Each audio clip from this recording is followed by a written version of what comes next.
नमस्ते दोस्तों, शिवानी जी की कहानियों की श्रृंखला में आज सुनिए उनकी लिखी हुई कहानी प्रतीक्षा। मुझे पूरी उम्मीद है कि कहानी आपको पसंद आएगी, तो शुरू करते हैं कहानी। मेज पर 10 तस्वीरें बिखरी थीं। चलचित्र की तारिकाओं के से गोल, तिकोने, अंडाकार, चपटे चेहरों पर खिड़की के कांच से आती सूर्य की किरणें कोण त्रिकोण प्रस्तुत कर रही थीं।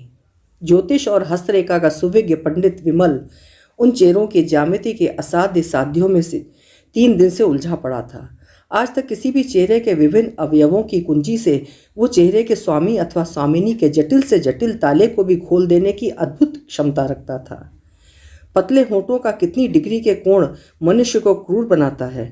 किस प्रकार की अद्भुती आंखें व्यक्ति के कृपण स्वभाव की द्योतक होती हैं। कंधे उचका उचका कर बातें करने वाले व्यक्ति की क्या परिभाषा होती है। सबका उत्तर विमल की नीर क्षीर विवेचना क्षण भर में दे देती थी। लजाकर पलके झपकाने वाली कन्या का लज्जा घृत असली है या वनस्पति जाति का, ये पलक झपकाते ही वो सूंघ लेता। मानव स्वभाव की उलझी से उलझी ऊन की गुत्थियों को वो राह चलते सुलझाता रहता। उसे इस विद्या में आनंद ही नहीं, अपने विलक्षण चातुर्य और पटुता पर गर्व भी होता था। 10 तस्वीरें उसके सामने पड़ी उसकी खिल्ली उड़ा रही थीं। लो पहचानो हमें। पहचाना ना ठेंगा। पहली तस्वीर थी किसी मीता नागर की। दुबला स्त्री किया सा चेहरा, आंखें ना उदार ना कृपण, ललाट प्रशस्त, वो भी ऐसा कि सौभाग्य या वैधव्य किसका द्योतक है कहना कठिन था। होठों पर रहस्यमयी मुस्कान। यदि मुस्कान असली थी तो महादुरूह, और यदि नकली थी तो लड़की की असाधारण प्रतिभा उसको जीवन भर दासी बना देगी। नंबर 2 अनीता बनर्जी किसी दिवंगत स्वास्थ्य मंत्री की कन्या रत्न थी। पिता के ओहदे का अस्तित्व अभी भी पुत्री के चेहरे पर विद्यमान था। बिना बाहों के अत्याधुनिक पट्टी के ब्लाउज पहनने से बाहों की मछलियां और भी सुस्पष्ट लग रही थीं। इसी प्रकार नंबर 3, 4 से लेकर 10 तक एक भी ऐसी सूरत नहीं थी जिस पर वो 2 पल आंखें टिकाकर शीतल कर सकता। 10 के 10 चेहरे उसे पेढ़ी पर आवश्यकता से अधिक गदराए फलों से दिखने लगे। ऊब कर उसने 10 तस्वीरें लंबी चिट्ठियों के पत्रे और स्वयं अपने विज्ञापन की कतरन दराज में धर दी। अब क्या करे? क्या बाबूजी और अम्मा की ही पसंद की गई ढोल से चेहरे और मजीरे से कान वाली लड़की विमला से ही विवाह करने की स्वीकृति दे दे? वही विमला जिसने बीच की मांग निकाल कर अपने चपटे चेहरे को और भी चपटा बना लिया था। कभी नहीं, इससे वो कुंवारा ही भला। उसके साथ ही 2 बच्चों के बाप बन गए थे और वो अभी भी लंडूरा ही बना फिर रहा था। किंतु अपनी परिमार्जित रुचि का गला वो कैसे घोंट सकता था? लड़कियां भी उसके समाज की नहले पर दहलातीं। कोई ही कर मूर्खा सी हंसती रहेगी, कोई हंसेगी ही नहीं। कोई आवश्यकता से अधिक दुबली होगी तो कोई बेहद मोटी। राधा उसे कुछ जची थी, पर 3 बार विमल ने उसे देखा और तीनों ही बार उसे नजले ने बेहद परेशान कर रखा था। हर बार अपनी सुंदर नाक सुड़कती वो अपनी बुआ को बुलाने उठ गई थी। नाक कितनी ही सुंदर क्यों ना हो, बार बार सुड़काए जाने पर उसका सौंदर्य कुछ ना कुछ घट ही जाता है। दिन रात की घोटम घोट ने बेचारी के लंबे चेहरे को सुखा डाला था। राजनीति, हिंदी और अर्थशास्त्र में एमए कर अब वो संस्कृत में एमए की तैयारी कर रही थी। उस बेचारी पर तो विमल को सचमुच तरस आने लगा था। उसे लगता था यदि किसी ने राधा से विवाह नहीं किया तो वो पाली, अरबी, चीनी सब विषयों में एमए कर डालेगी। किंतु उसे बचाने की इच्छा होने पर भी वो इतना बड़ा त्याग नहीं कर सकता था। विमल ने विवाह न करने का ही संकल्प कर लिया था, किंतु इधर नौकरों की लूट खसोट ने उसका जीवन दूभर कर दिया था। सोने के बटन, दाढ़ी बनाने का ब्लेड, नहाने का साबुन, टेल्कम पाउडर पल भर में हवा में उड़कर विलीन होने लगे। धोबी का घर नवों निधियों से जगमगाने लगा। गृह के स्वामी की चादरें, कमीज और पैंट धोबी घाट के विशाल उदधि में सदा के लिए विलीन होने लगीं। एक तो विमल की नियुक्ति झाड़ झंकार से भरे एक पिछड़े इलाके में हुई थी, जहां आदिवासी अर्धनग्न स्त्रियों के भावहीन चेहरों और फटी फटी आंखों को देखता देखता वो बुरी तरह उबने लगा था। एक दिन खेली खेल में उसने अखबार में वो विज्ञापन दे डाला था। चलो कुछ मन बहलावी सही, आवश्यकता है, उसने लिखा था। एक उच्च कुल के उच्च पदस्थ भारद्वाज गोत्रोन्पन्न ब्राह्मण नवयुवक के लिए सुंदरी कॉन्वेंट शिक्षिता ब्राह्मण कन्या की अंतर्जातीय विवाह मान्य होगा। फिर क्या था? नागर, नंबूदरी, बनर्जी, मुखर्जी दुहिताओं की गर्जन तर्जन के साथ शिलावृष्टि होने लगी। एक कुमाऊं चुप था। मन ही मन विमल ने दांत पीस लिए। उन्हीं की तो वो परीक्षा ले रहा था। शिखा सूत्र को मुट्ठी में दबाए बैठे रहेंगे, चाहे ताड़ सी कन्या छाती पर बैठकर मूंग दलती रहे, टस से मस नहीं होंगे हिमालय के बेटे।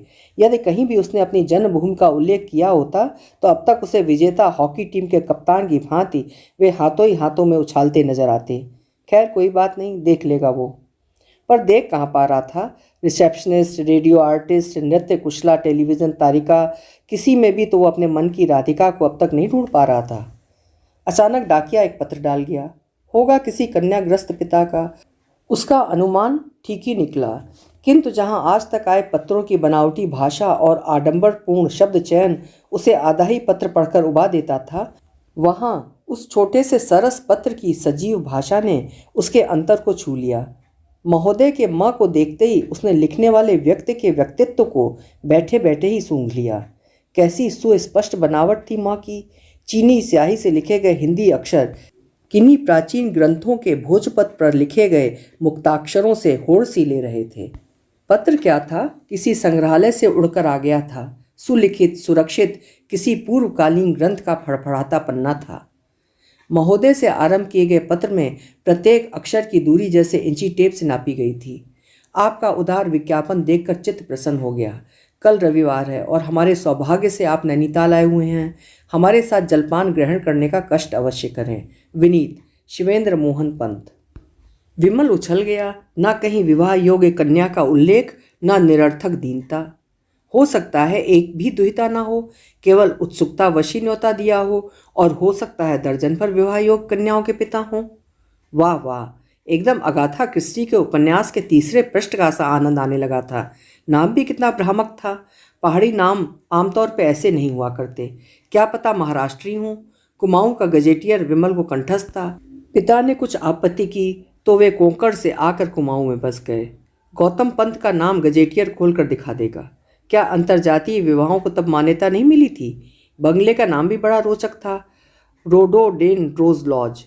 अपरचीना स्थित उस बंगले के विकट मार्ग का गाइड घोड़े वाले को बताकर वो ढूंढता ढूंढता पहुंच ही गया। बंगला वास्तव में रोडोडेन रोज लॉज कहलाने लायक की योग्यता रखता था। चारों ओर से बुरुंज के लाल पुष्प गुच्छ जापानी क्रेप पेपर की कंदीलों की भांति झूल रहे थे। बंगले के अहाते में सूखी पत्ती तो दूर, एक एक तिनका भी जैसे जीभ की नोक से उठाकर फेंक दिया गया था। कांच की खिड़कियों में हरे, नीले, पीले पुष्पों की आभा स्पष्ट प्रतिबिंबित हो रही थी। सफ़ेद कड़ी कलफ में सधे पर्दे मनोहारी चुन्नटों में एक कतार में खड़े थे। विमल साहबी रुचि का अवसर था। बहुत पहले नैनीताल के ही एक जर्मन डॉक्टर का ऐसा चमचमाता बंगला देखा था उसने। अब तो बड़े से बड़े अफसर के लॉन में भी कपड़े सूखते हैं। आज तक 3 लड़कियों को उसने इसी सामान्य बात पर नापसंद किया था कि जब वो उन्हें देखने गया तो 800 पाने वाले हर पिता की पुत्री के आंगन में कतार की कतार घर के धुले कपड़े सूख रहे थे। हर कतार में एक पेटीकोट और हर पेटीकोट में धोती की किनारी का फुहड़ नाड़ा। जिस घर की माँ बेटी अपने पेटीकोट में कायदे का नाड़ा नहीं डाल सकती, वो क्या खाक मेम साहब बनेगी। किंतु शिवेंद्र मोहन पंत के बंगले की झकाझक सफाई देखकर उसके जी में आया कि वो उस गृहस्थी के सुयोग्य शासक की उंगलियां चूम ले। अरे आप मिस्टर जोशी, आई प्रिज्यूम। मेरा सौभाग्य है। अरे लिली, आओ आओ, कहाँ हो? मिस्टर जोशी आ गए हैं। शिवेंद्र मोहन दोनों हाथों से उसका हाथ झंझोड़ते उसे भीतर ले गए। कमरा दर्शनीय था। निसंदेह ये व्यक्ति रुचि और स्वभाव में विमल को बुरी तरह मात दे सकता था। कितना नम्र, साथ ही कितना रौबीला। देखने में शिवेंद्र मोहन सुदर्शन तो नहीं थे, किंतु वाणी का सौजन्य उनके चेहरे की बदसूरती को बहुत पीछे ढकेल देता था। एक काफ़ी लंबा टेबल गुदगुदे विदेशी कालीन में धंसा फंसा पड़ा था। उसके चारों ओर 3-4 कुर्सियां बिखरी थीं। विमल को अपने साथ की कुर्सी पर बैठा हाथ से सिगार की राख झाड़ उन्होंने फिर पुकारा, Lily, Lily darling, mister Joshi आ गए हैं। मिस्टर जोशी का पहाड़ी कलेजा बुरी तरह धड़कने लगा। लग रहा था कि शिवेंद्र मोहन पंत नहीं, पब्लिक सर्विस कमीशन के चेयरमैन ही उसका इंटरव्यू लेने लगे हैं। ऐसी हीन भावना ने उसे पहले कभी त्रस्त नहीं किया था। जिधर देखता उधर ही शिवेंद्र मोहन की वैभव पताका फहराकर उसे चुनौती दे रही थी। एक साधारण घर के बने डबल नेट रैगलन में वो पूरा कार्टून लग रहा होगा। क्या हो गया था उसकी बुद्धि को? ये ठीक था कि शिवेंद्र मोहन के व्यक्तित्व की तुलना में उसके निजी व्यक्तित्व का पलड़ा बहुत भारी था, पर एक नूर का व्यक्ति शिवेंद्र अपने 100 नूर के कपड़ों में पूरा सम्राट जच रहा था। उनकी पिन स्ट्राइप की विदेशी कमीज को कौन नहीं पहचानेगा। पैंट की क्रीज क्या थी, उस तरह की धार। गले पर फेर दें तो सिर और धड़ अलग अलग। मूछों पर हल्की सफ़ेदी छाने लगी थी, किंतु टेढ़ी मांग में संवरे बालों के गुच्छे घने काले थे। Lily my sweet hurry up. Pipe को होठों में दबाए बातें करना भी एक कला है, ये विमल को उसी दिन लगा। पर्दे की खसखस के साथ ही विमल ने कान खड़े कर लिए। माफ़ कीजिएगा, मैं नहा रही थी। लिली नाम की सार्थकता को व्यर्थ करती भारी भरकम शरीर की वो गत यौवना महिला धम्म से सोफे पर बैठ गई। साथ ही सोफे का एक बहुत बड़ा अंग पृथ्वी के गर्भ में धंस गया। ओह कैसी ठंड है, कैसी ठंड। दोनों चौड़ी हथेलियां एक दूसरे से घिसती, कभी फूंकती, वो होठों से हू हू कर कपकपी का शब्द प्रस्तुत करती पति के कान में कुछ कहने लगी। साथ ही शिवेंद्र मोहन हो कर हंसने लगे। जानते हैं मेरी पत्नी क्या कह रही है? कहती है उसे आज जीवन में पहली बार एक सुंदर भारतीय देखने को मिला है। विमल का चेहरा लज्जा से लाल हो गया। यही उसके गौर वर्ण का सबसे बड़ा अवगुण था। कोई भी कुछ कहता तो ना चाहने पर भी उसका चेहरा लड़कियों की भांति लाल पड़ जाता। शिवेंद्र मोहन की स्थूलांगी पत्नी लिली विदेशनी थी। फिरंगी मेम की दुहिता का ढोल गले में लटकाकर क्या वो सुखी रह सकेगा? वर्ष भर असंख्य व्रत अनुष्ठानों के व्यू में चक्र सी घूमती उसकी अम्मा, कठोर अनुशासन प्रेमी उसके बाबूजी, उन सब की ओर से क्या वो आंखें मूंद पाएगा? लिली चाय बनाने उठ गई है। ऐसा विराट शरीर विमल पहली बार देख रहा था। आज तक वो दुबली सोंठ सी सूखी प्रौढ़ स्त्रियों को फूटी आंखों भी नहीं देख सकता था। प्रौढ़त्व के साथ सामान्य मोटापा भी उसकी परमार्जित रुचि के अनुसार प्रत्येक गरिमामयी माँ, चाची या ताई के लिए अनिवार्य था। पर यहाँ तो एक ठुड्डी के नीचे 20 ठुड्डियाँ लटक रही हैं। चेहरे का सौंदर्य मोटापों की परतों में बढ़ता बढ़ता शून्य में विलीन हो गया है। विमल का मन भागने को छटपटाने लगा। कहाँ आकर फंस गया था भागा? ऐसे ठिगने ठुसके पिता और हिडिंबा सी माता की दुहिता क्या कभी तन्वी हो सकती थी? सहसा उसकी विचारधारा को चाबुक सा लगा। हाथ में ट्रे लिए स्वयंवरा मुस्कुराती खड़ी थी। लिली ने बढ़कर ट्रे उसके हाथ से ले ली। मेरी पुत्री मिनी है मिस्टर जोशी। शिवेंद्र मोहन ने हंसकर उसका परिचय दिया तो विमल सकपका गया। लड़की सिर से पैर तक पूरी अंग्रेज थी। नीली आंखें, सुनहले बाल और निस्संकोच हंसी। सूरत में न वो अपने भारतीय ठिगने पिता से मिलती थी, न भीमकाय विदेशी जननी से। हनी, मिस्टर जोशी यहीं के निवासी हैं, तुम्हें नैनीताल खूब घुमा देंगे। विदेशी दुहिता के भारतीय जनक मोटी मछली फंसाने के लिए दनादन आटे की गोलियां फेंकने लगे। पहले चाय पी लो मिनी, फिर मिस्टर जोशी को बाग दिखा लाना। विमल केक के टुकड़े से खेल सा रहा था। उस स्वयंवरा के साथ बाग देखने में उसे भय सा हो रहा था। जिस स्वतंत्रता से वो मुक्त होकर उसे घूरे जा रही थी, लग रहा था सुअवसर पाते ही उसकी गोरी बाहें उसके गले में डालकर झूल पड़ेगी। मन की प्रशंसा को तो ये लड़कियां मन में हमारी लड़कियों की भांति दबाकर नहीं रखती, चट से दिखाई देती हैं। लड़की सुनहरी थी, इसमें कोई संदेह नहीं, किंतु वो सौंदर्य विदेशी ट्यूलिप और डैफोडिल का सौंदर्य था, जिनके दामी पौधे विदेश से मंगवाकर लाट साहब के उद्यान में सजाए जाते हैं, गृहस्थी की साधारण पुष्प वाटिका में नहीं। कैसी मूर्खता कर बैठा था। विज्ञापन देखकर खरीदारी करने वाला कौन ग्राहक आज तक नहीं पछताया। चलिए अब आपको अपना बरामदा दिखलाऊं। पूरे नैनी का बर्ड्स आई व्यू है। ब्रोक हिल, चाइना पीक, शेर का डांडा सब हथेली पर धरा है। बड़ी आत्मीयता से उसे गलभैयाँ देकर शिवेंद्र मोहन एकांत में खींच ले गए। बरामदे से ही लगा उनका शयन कक्ष था। विमल को लगा उसे जानबूझकर ही उस कमरे के वैभव से परिचित कराने वहाँ ले जाया गया है। 2 बड़े बड़े नक्काशीदार पलंगों पर नल्लभ के गद्दे कैंडल विक पलंग पोशों से ढके थे। शीशम की चमचमाती मेंटल पीस पर परिवार का एक बड़ा सा चित्र था। चांदी के मोमबत्ती दान में एक लंबी मोमबत्ती जल रही थी। खिड़कियों के भारी पर्दों के बीच नैनीताल का कोहरा चक्र बनाता जलती अगरबत्ती के धुएं की भांति चीना पीक की ओर उठता स्पष्ट दिख रहा था। ड्रिंक्स? शिवेंद्र मोहन ने विमल की ओर झुककर धीमे से पूछा। जी नहीं धन्यवाद, मैं नहीं पीता। गुड। शिवेंद्र मोहन उस सौम्य सुदर्शन युवक को आंखों ही आंखों में पी रहे थे। चलिए बैठा जाए। उन्होंने विमल को खींचकर अपने सामने की कुर्सी पर बिठा दिया। सच पूछिए तो पत्नी और पुत्री के सामने आपसे बातें नहीं कर पा रहा था। ये मेरी इकलौती पुत्री है मिस्टर जोशी।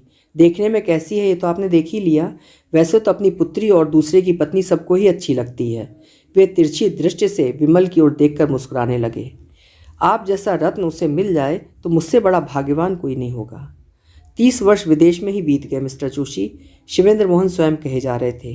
कैम्ब्रिज से टाइपॉज लेकर लौटने लगा तो लिली से परिचय हो गया, वहीं घर बसा लिया। एक बात और भी थी जोशी। शिवेंद्र मोहन गंभीर होकर उसकी ओर झुक गए। सोचा, टाइपॉज लेकर लौटने के बाद क्या अपने समाज में अपनी टक्कर का जोड़ा पा सकूंगा? पहाड़ तो आपने देखा ही है। विदेश में लोग चंद्रलोक की जमीन के मुरब्बों का मोलभाव करने लगे हैं, पर हमारा कुमाऊं अभी भी वंश गोत्र की 12 खड़ी रटे जा रहा है। डिस्गस्टिंग। अब लिली को देखिए, 7 भाषाएं जानती है। आजकल कठोपनिषद का फ्रेंच अनुवाद कर रही है। मिलती कोई ऐसी मुझे अपने समाज में? सच कहिए, यदि अब भी हमारे समाज में सुयोग्य कन्याओं का अभाव नहीं होता तो क्या आप विज्ञापन की शरण लेते? शिवेंद्र मोहन आवेश में दोनों घुटनों के मजीरे से बजाते घूमने वाली कुर्सी को कभी दाएं कभी बाएं घुमा रहे थे। एक बात और भी है जोशी। अब वे विमल का कंधा पकड़कर कान के पास सट गए। इसमें कोई संदेह नहीं कि ऐसे विवाह की संतान भी जीनियस होती है। मेरी मिनी। उनकी बात बीच ही में एक चीख से दब गई। आंटी, आंटी, हाय मैं मर गई। दोनों ने फौजी टुकड़ी की तत्परता से एक साथ गर्दन मोड़ी। सब दूध उबल गया आंटी, सब। किसी के कच्चे गले की हंसी का स्वर आते ही शिवेंद्र मोहन बोले, क्षमा कीजिएगा मिस्टर जोशी, मेरी भांजी है, गांव से आई है, बेहद भोली है। दूध क्या गिरा जैसे आसमान गिर गया, पगली कहीं की। माधवी, माधवी, उन्होंने पुकारा। हाँ मामा। सिर झुकाए पर्दे को खोलकर माधवी आ खड़ी हो गई।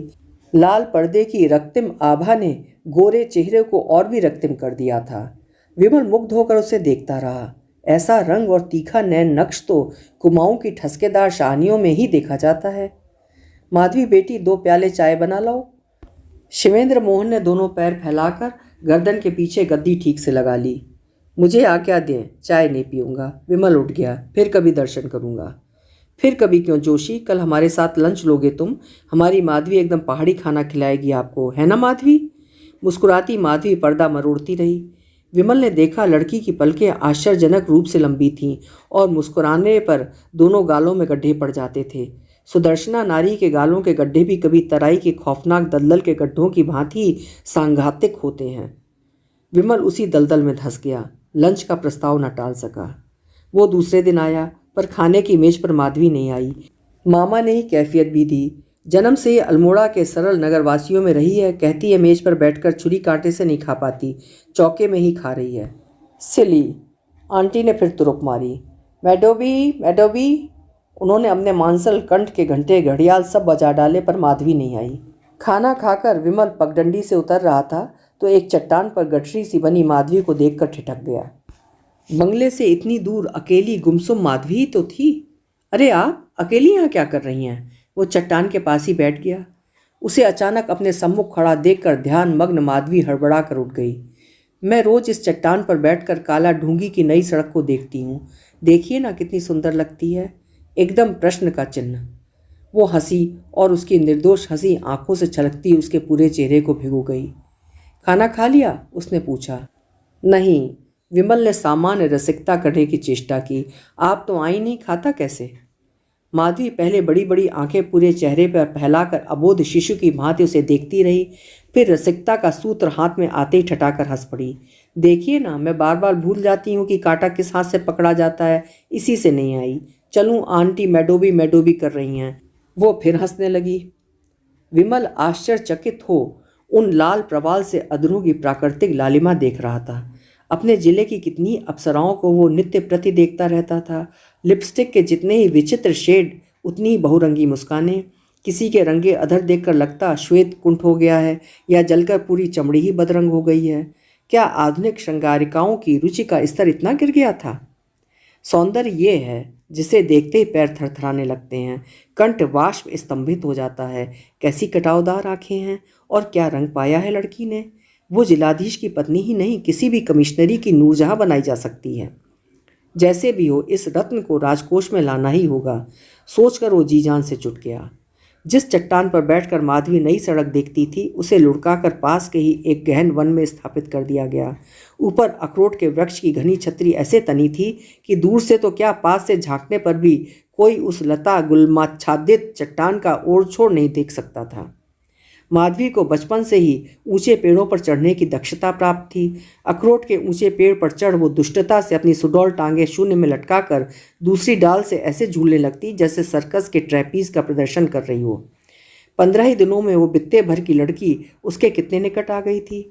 किस दक्षता से उसने अपने नवीन प्रेमी के हृदय साम्राज्य का शासन भार ग्रहण कर लिया था।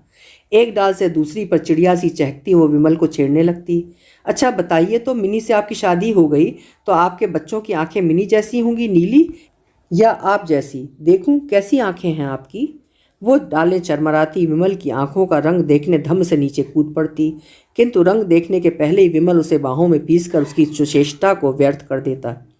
मैं डोबी, देखो आंटी तुम्हें पुकार रही हैं, लगता है आज फिर दूध गिरा आई हो। किंतु आंटी की चीख पुकार का अब कोई महत्व नहीं था। विमल को कभी कभी भोली माधवी के छलना चातुर्य को देखकर दांतों तले अंगुली दबानी पड़ती। नित्य वो मामी और मामा को घिस्सा देकर उपस्थित हो ही जाती, किंतु विदेश से टाइपॉज लेकर लौटे शिवेंद्र मोहन ने दाल में काला देख लिया था। कई बार मिनी को विमल के साथ अकेली छोड़ चुके थे, पर प्रस्ताव तो दूर, छोकरा चेष्टा भी नहीं कर रहा था। उधर माधवी का नाम सुनते ही उसकी आंखें चमकने लगती थीं।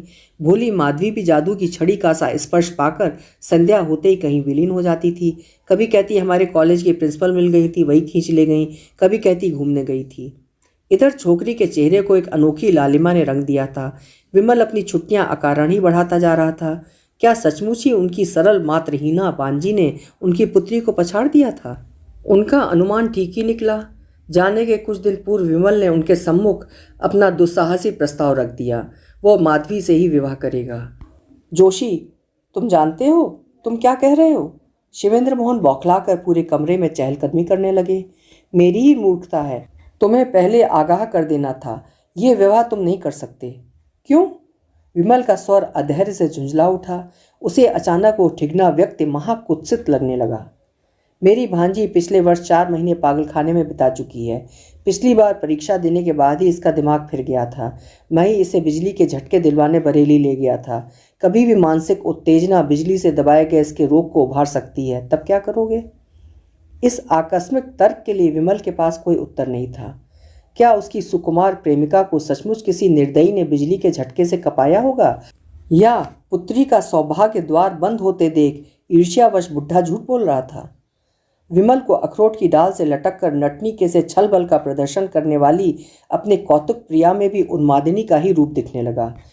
कभी कभी वो प्रेम की तरंगों में बहती उसके गले को बाहों में कसकर झूल पड़ती। छोड़ पगली छोड़ कहकर वो हंसते हंसते अपने को छुड़ा लेता था। तब क्या पता था कि कभी इसी संबोधन का विषधर उसे सचमुच डसने दौड़ पड़ेगा। मेरी भांजी मुझे मिनी के समान ही प्यारी है जोशी, पर think over it young man. वे विमल का कंधा थपथपा कर बोले, जीवन भर का सवाल है। बिना कुछ कहे विमल सीटियां बजाता पगडंडी फांदने लगा। अचानक नित्य के अभ्यास से झाड़ी में छिपी 2 दुबली बाहों ने भीतर खींच लिया। जंगली बिल्ली की भांति माधवी उसे लिपट गई। क्या कहा मामा ने? विमल क्या कहता? चुपचाप उसे अविश्वासपूर्ण दृश्य से देखता रहा। कैसा विरोधाभास था, माधवी और पागलपन। हंसी की फुलझड़ियाँ छोड़ती हंसने और हंसाने वाली गुलजार माधवी। उन बड़ी बड़ी कटोरे सी आंखों में क्या कभी उन्माद का विष छलक सकता था? मामा नाराज है माधवी। उसने झुककर अपनी प्रेमिका का माथा चूमा, फिर दोनों हाथों में उसका चेहरा भरकर बड़ी देर तक ऐसे देखता रहा जैसे दर्पण देख रहा हो। बकने दो माधवी, उन्हें विवाह अवश्य होगा, कहकर वो चीथे की सी छलांग लगाकर चट्टान पर बैठ गया। विवाह सचमुच ही संपन्न हो गया। अनेक तर्क वितर्कों के व्यूह से वो जीता जागता निकल ही आया। शिवेंद्र मोहन के बंगले से ही माधवी का कन्यादान हुआ। कन्या के पिता दरिद्र देहाती हेडमास्टर थे, किंतु आंटी ने यथासाध्य दहेज भी दिया। बारातियों में विमल के 3-4 मित्र ही जुट पाए। श्वशुर को भावी पुत्र वधू के रोग का पूर्व इतिहास ज्ञात हो चुका था। उन्होंने घोर आपत्ति भी की थी, किंतु विमल के प्रेम का जिरह बख्तर उनके क्रोध के बमगोलों को साहस से झेलता गया। मन ही मन शिवेंद्र मोहन उस दुस्साहसी युवक की आन पर 100 बार निछावर हो रहे थे। माधवी को ससुर कुल का एक भी आभूषण नहीं मिला था। आंटी ने ही अपना एक मोटा सा विदेशी कंकड़ उसकी कलाई में डाल दिया था। फिर भी माधवी देवांगना सी दमक रही थी। नई बहू को लेकर विमल संध्या की बस पकड़ दूसरे ही दिन अपने जिले में पहुंच गया था। उसी दिन उसकी अफसरी बिरादरी के अला फला साहब मेम साहिबाओं का मेला सा जुट गया। जोशी नई गुड़िया सी दुल्हन लाया है। How cute, how sweet, what a child. आदि के गुलदस्तों से बेचारी माधवी का दम घुट गया। हिंदी तो कोई बोलती ही नहीं थी। इंटर पास करने पर भी माधवी अंग्रेजी का एक शब्द भी नहीं बोल पाती थी। विवाह के 4 महीने युगल दंपति ने पलक झपकते बिता दिए। माधवी की पतली कलाइयां भरने लगीं, पीले गालों पर सुर्खी आ गई, गालों के गड्ढे दिन पर दिन गहरे दिखने लगे। अली कली से बिंधा प्रेमी आए दिन दफ्तर से छुट्टी लेने लगा। एक दिन वो छुट्टी लेकर घर पर ही डाक देख रहा था कि एक बादामी लिफाफा खोलते ही उछल पड़ा। पास ही खड़ी माधवी को उसने अपनी सशक्त बाहों में पकड़कर ऊंचा उठा लिया। 3 चीयर्स फॉर मैडोबी। वो बच्चों की भांति किलक उठा। छी छी, क्या करते हैं, चपरासी आता होगा, छोड़िए। क्या बिल्कुल शर्म नहीं है आपको? माधवी उतरने को छटपटाने लगी। आने दो चपरासी को। तुम्हारे श्री चरणों की जय हो मिसेस जोशी, हमारी बदली हो गई है। उसने बड़े लाड़ से पत्नी को नीचे उतार कर मेज पर बिठा दिया। कहाँ की हुई बदली? माधवी ने उत्सुकता से लिफाफा लेने को हाथ बढ़ाया। नहीं, पहले बताओ क्या दोगी? दोनों हाथों से लिफाफा पीठ पीछे छिपा विमल ने याचक की दीनता से गिड़गिड़ा कर पूछा। छी छी, जब देखो तब वही। माधवी ने पास खिसकते पति को दूर ढकेल दिया। देखूं कहाँ की हुई बदली? लिफाफा छीन कर उसने देखा, बदली बरेली की हुई थी। हम तो ऊब गए डार्लिंग इस उरई से, वो कहने लगा, सिवाय 5 सेर के, एक गुलाब जामुन के, और यहाँ कुछ मिलता है? जाओ बढ़िया चाय बना लो इसी बात पर। माधवी चाय बना कर ले आई। विमल ने नित्य की भांति बिस्कुट का टुकड़ा जूठा कर उसे खिलाना चाहा तो उसने आंसू भरी आंखें फेर लीं। संध्या को विमल ने कार में हवाखोरी का प्रस्ताव रखा तो सिरदर्द का बहाना बनाकर लेट गई। क्या हो गया था माधवी को? रात को उसने संध्या के एक से एक मधुर प्रस्ताव रखे पर वो काट सी सतर देह लिए पड़ी रही।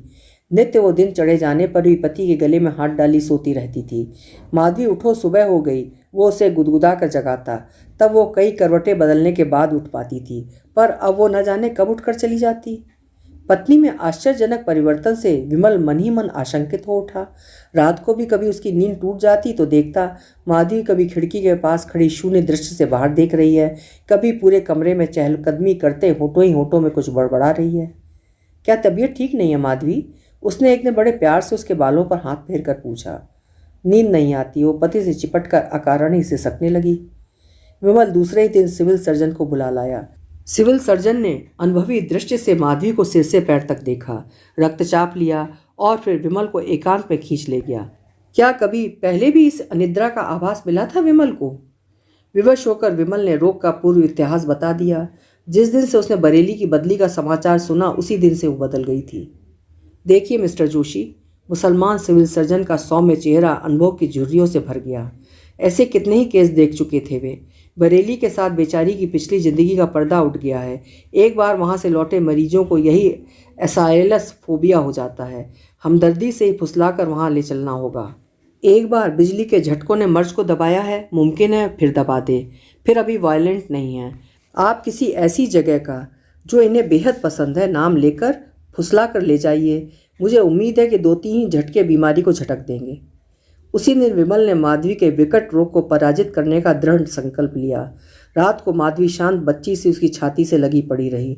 न जाने कब विमल को नींद आ गई। आधी रात को खटखट का शब्द सुनकर वो चौंक कर उठ बैठा। देखा, माधवी पार्श्व से उठकर खिड़की की लोहे की छड़ों को मोड़ती मरोड़ती विवशता से हाँफ रही है। विमल का कलेजा धड़कने लगा। माधवी, वो एक छलांग लगाकर उसके पास खड़ा हो गया। क्या कर रही हो? अचानक कितनी बदल गई है वो। फटी फटी भय त्रस्त आंखों से उसे देखती वो हंसने लगी।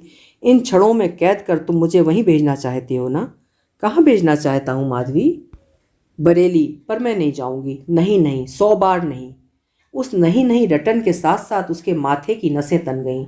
मुट्ठियां बंद कर वो कभी चीखती, कभी विवश करुण में नहीं नहीं कहती, विमल के पैर पकड़कर गिड़गिड़ाने लगती। बरेली कौन जा रहा है माधवी? विमल ने खिड़की की छड़ों से उसके हाथ छुड़ाकर बड़े दुलार से अपने कंधे पर धर लिए। हंसकर उसने पत्नी को खींचकर छाती से लगाकर पूछा, नैनीताल चलोगी माधवी? उस चट्टान पर बैठकर तस्वीरें खिंचवाने का प्रोग्राम अभी कहाँ पूरा हुआ? माधवी की आंखों का विद्रोह न जाने कहाँ उड़ गया। सच कहते हो? ले चलोगे मुझे नैनीताल? हाँ माधवी, तुम आज ही सामान रख लो, कल सुबह ही कार से चल देंगे।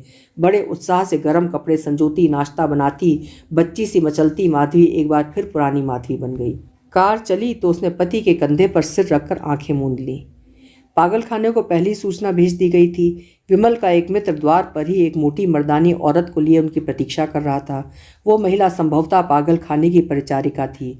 शायद उसके रूखे चेहरे को अमानवीय सहवास ने और भी डरावना बना दिया था। निर्विकार मुद्रा में वो कठोर निर्दय थानेदार की भांति माधवी को कार से उतारने बढ़ाई। माधवी संशय से चौकन्नी हो गई। ये कौन है? उसने बच्ची के भोलेपन से अपनी तर्जनी का तमंचा उस कद्दावर औरत के सपाट सीने पर तान दिया। श्श! विमल ने फुसफुसा कर कहा, मेरे मित्र और उसकी माँ हैं। ये भी नैनीताल इसी गाड़ी से जाएंगे। तुम इनके साथ बैठो, कार खराब हो गई है, ट्रेन से चलेंगे। मैं सामान उतरवाने वाला कुली लाता हूँ। आज्ञाकारिणी बालिका की भांति माधवी उतर गई। जल्दी आना, उसने पति से हंसकर कहा और चुपचाप उस महिला के पीछे पीछे चलने लगी। कुली कुली की हाँक लगाता विमल गले के गहर को बरबस घुटकता काल्पनिक कुली संतान में तेजी से बाहर चला गया। बड़ी देर तक बाहर टहलता रहा। थोड़ी देर में मित्र उसे अधिकारी डॉक्टर के पास बुला ले गया। बड़े साहस से भीतर जाकर उसने लिखा पढ़ी पूरी की। डॉक्टर उसी की उम्र का हंसमुख नौजवान था। क्या मैं अपनी पत्नी से एक बार मिल सकता हूँ? लाख चेष्टा करने पर भी वो अपने कांपते कंठ स्वर को संयत नहीं कर पाया। डॉक्टर ने सदैव दृष्टि से उसे देखा। मेरी समझ में अभी ना छेड़ें तो ठीक रहेगा। It won't help much. क्या कर रही है माधवी? विमल प्रश्न पूछते ही स्वयं लजा गया। वही जो अक्सर ये लोग पहले दिन किया करते हैं। लोहे की छड़ पकड़े खड़ी है। मैंने कहा बैठ जाइए मिसेस जोशी, कब तक खड़ी रहेंगी? बोली, जब तक मेरे पति कुली लेकर ना आ जाएं। आप चिंतित ना हो मिस्टर जोशी, इन लोगों की अपनी अनोखी ही दुनिया है। वो सुनिए। डॉक्टर चुप हो गया। 3-4 पागल मिलकर महा आनंद से रामधुन गा रहे थे। बेसुरे तान आलाप के साथ कव्वाली की सी तालियां बज रही थीं। अब बताइए भला, डॉक्टर ने हंसकर कहा, कौन कहेगा इन्हें चिंता है? पैर थकने पर मिसेस जोशी स्वयं बैठ जाएंगी। पर माधवी को विमल जानता है। वो रात भर छड़ पकड़े उसकी प्रतीक्षा में खड़ी रहेगी। उस विचित्र प्रतीक्षालय में कुली लेकर विमल कब पहुंच पाएगा? कब? अभी आप सुन रहे थे शिवानी जी की लिखी हुई कहानी प्रतीक्षा। कहानी आपको कैसी लगी कमेंट बॉक्स में लिखिएगा। फिर मिलेंगे। आपका समय शुभ हो, सुंदर हो।